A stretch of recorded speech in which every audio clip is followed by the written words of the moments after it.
I'm Kevin Watler, and this is your CMR Daily Buzz. Missing teenager Brianna Ebanks has been located. Police say the 14-year-old has been returned to her home and appears to be in good health. The Royal Cayman Islands Police Service is thanking the public for their help in Brianna's safe return.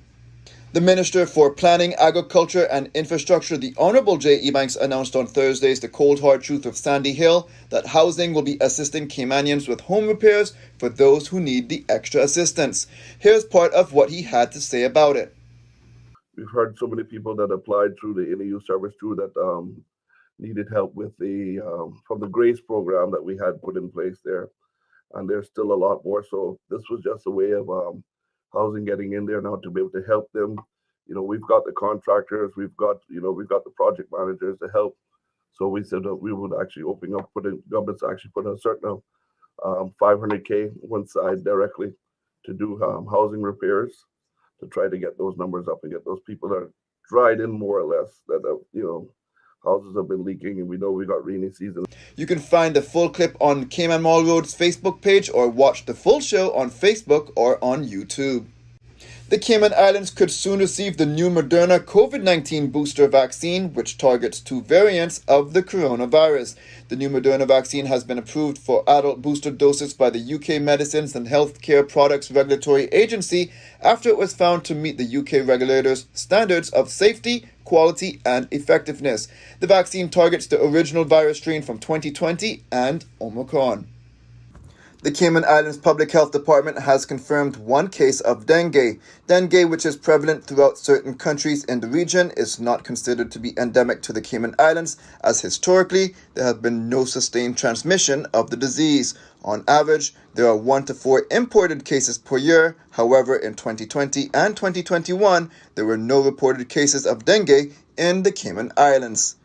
The Health Services Authority increased the minimum wage scale for its lowest paid employees after a recent review exercise.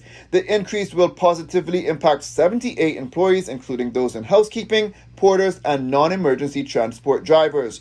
Prior to this increase, which was implemented on Wednesday, some workers were taking home less than $1,900 per month.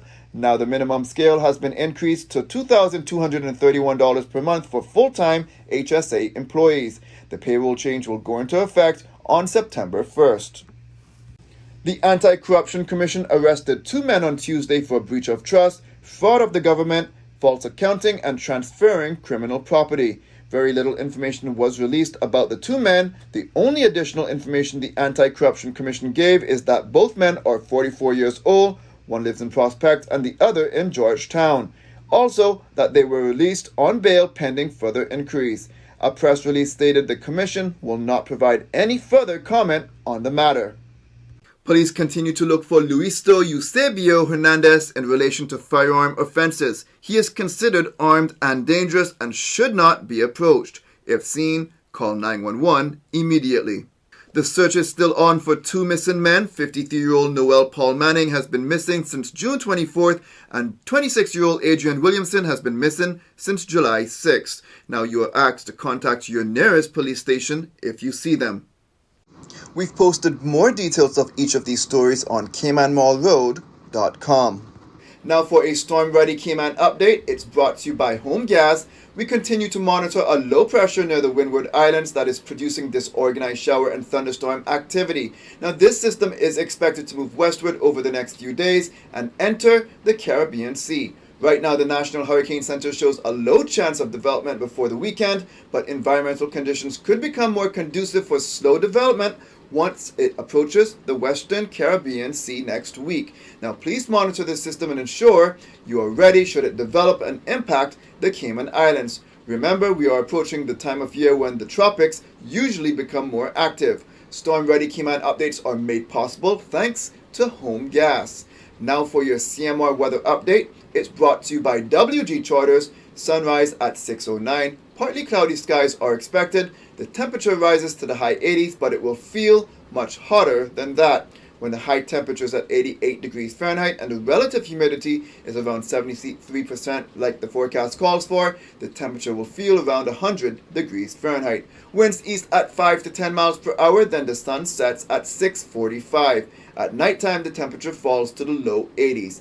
Looking forward, similar weather conditions are expected. It's summertime, so hot days, warm nights with scattered showers are quite typical for this time of year. CMR weather updates are brought to you by WG Charters. They offer private boat trips for a great price, and we encourage you to support them. Now for some regional and international news.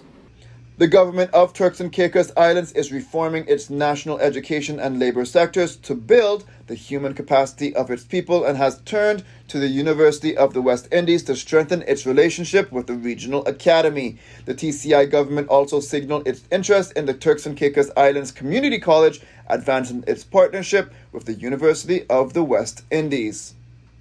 The executive chairman of Sandals Resorts International has expressed optimism about the state of recovery of the regional tourism industry and the prospects for the future. His optimism is underscored by the fact that the hotel chain recently opened its 16th resort in the region, Sandals Royal Curaçao. The Sandals boss said this year has already exceeded 2019 occupancy levels and rates, and that September and October numbers are unlike any other the resort has seen before. Novak Djokovic will not play in the US Open as expected because he is not vaccinated against COVID-19 and thus is not allowed to travel to the United States. Djokovic announced his withdrawal from the year's last Grand Slam tournament on Twitter on Thursday, hours before the draw for the event was revealed. Djokovic is a 35-year-old from Serbia who owns 21 major championships, one behind Rafael Nadal for the men's record.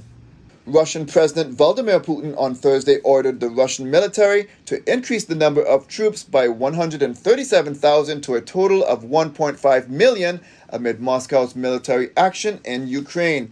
Russian media and non-governmental organizations say Russian authorities have sought to bolster the number of troops involved in the military action in Ukraine by attracting more volunteers, engaging private military contractors, and even offering amnesty to some prisoners in exchange for a tour of military duty.